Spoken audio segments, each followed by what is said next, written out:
kinds of places in the world we know. All kinds of places that different creatures call home. There's the world of nature, where wild animals live. No cars or buildings, and only the trees are skyscrapers.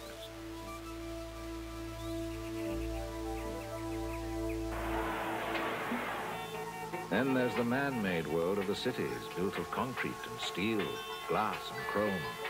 Cities are exciting. They're crowded and noisy, with people rushing everywhere. And sometimes they're too crowded and too noisy, with people in too much of a rush.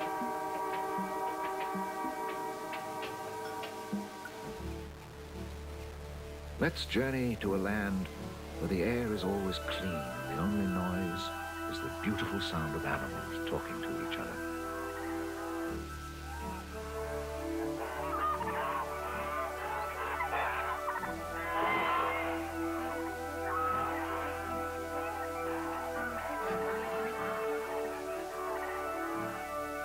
We can't understand what they're saying, but there are some special little beings out there who can.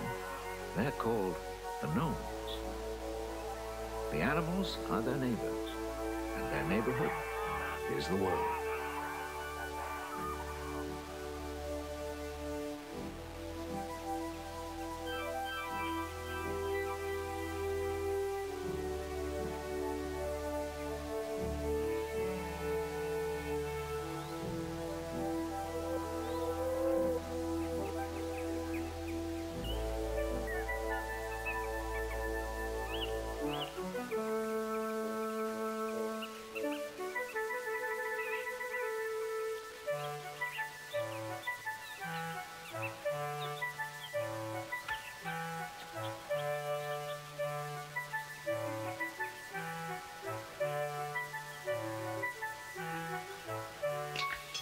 The most wonderful thing of all is that this world is there, just waiting for you.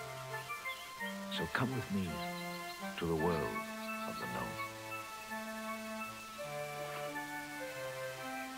gnome. Gnomes have a language all their own, but with a little magic from one very special gnome named David, we'll be able to understand them. What? You've never seen a gnome? Well, they're all around us. Just take a closer look.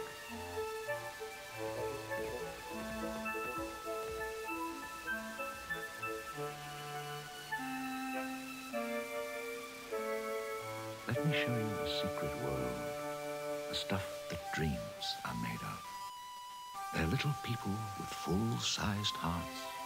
There's nothing to be afraid of. You may not see them, but they're right here, up each day at the crack of dawn, hurrying busily all around you, before you get here and after you've gone. Oh, David, you have company calling. I thought so. Send them right in. Welcome. Come in, come in. Don't be shy. We're not very formal here. Yeah. Oh, good evening. I'm David, son of the famous Tim of Uppsala. Welcome to our humble home. I'm glad you were able to make it. You must be really sympathetic to gnomes. Otherwise, you wouldn't be here. This, I know, is the first time you've met us, but we know you humans very well. There's some things I've been meaning to talk to you about. What's the idea of coming into our peaceful forest and blasting away with your noisy guns at every animal you see? And of course, you make the water so dirty, the fish can't live in it. And the air so full of smoke, nobody can breathe. Come on, you sleepyheads. Mice aren't supposed to sleep all the time. Are you ready for your supper? Oh, but I know it's not your fault. You're too young to do things like that. Anyhow, we gnomes wouldn't hurt a fly, and we try to help our friends when they're in trouble. I think maybe we could help you, too, if we got to know each other better. Perhaps some of our love and respect would rub off on you. Love for our fellow creatures, respect for the beautiful planet we share. Yes, that's really why I invited you here today. Isn't it time we got together? Let's try to clean things up a little bit. Here's your towel, David. Thank you. There's several kinds of gnomes. Most of them live in a forest like me, so we're called forest gnomes.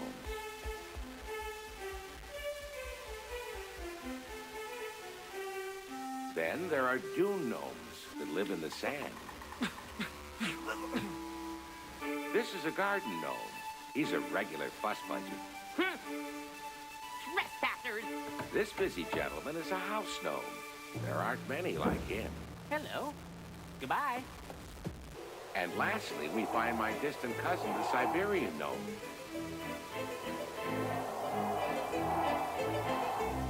Something of a loner, I'm afraid.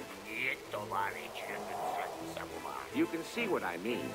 I wouldn't call him bad-tempered, but he is a little lacking in the social graces. But I'm sure you'd like to know some more about us. We'll start with our weight. I weigh 300 grams. That's about 11 ounces. I usually weigh 250 grams, but lately, say 9 ounces more or less. 15 centimeters high. That's 6 inches, or about as tall as an ice cream cone. Now I want to tell you what our daily life is like. And of course, you have to meet my wonderful family. Oh, just a minute. This charming and efficient housewife, who's 399 years old, and is still to me the most beautiful and enchanting woman in the world, is my wife, Lisa. I don't want to brag, but we do make a handsome couple, don't you think? Our children, Lily and Harold, now they're great-grandparents, and we're great-great-grandparents. Gnomes have children only once, and we always have twins.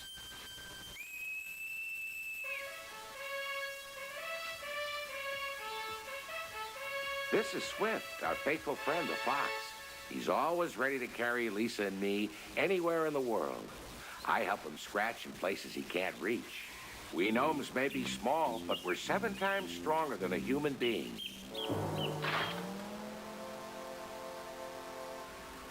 That was a swell bat, honey. Thank you. We rub noses to show our affection for each other.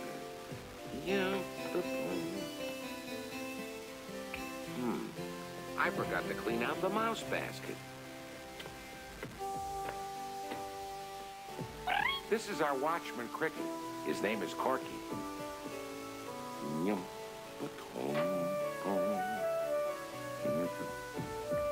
We have skylark eggs for supper, my favorite.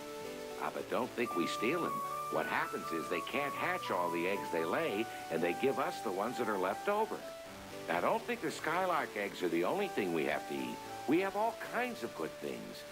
Mushrooms, vegetable soup, honey. With the help of Swift, we can find a great variety of things to eat. And if we need to take a longer trip, the wild geese are happy to give us a lift. We travel a lot, Lisa and I, in all kinds of weather. My duties keep me on the go because I'm a doctor. Good heavens! I completely forgot to tell you I'm a doctor. I'm summoned to the most remote corners of the earth because I've established a good reputation. Other gnomes can call me by telepathy, and I always go when I'm needed. Last week I was in Denmark when an urgent message came through to me. Swift and I set off at once.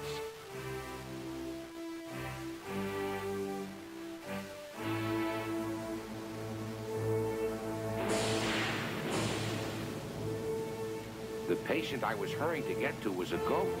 She'd accidentally swallowed a jagged piece of wire with her grass and was now in great pain. The poor farmer had no money to pay a veterinarian, and she was his only goat. I was needed desperately.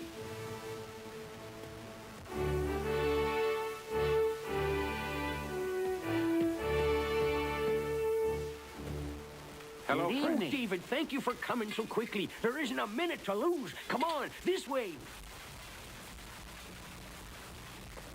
The poor worried farmer was waiting by the door to greet us. Hurry, we mustn't waste time.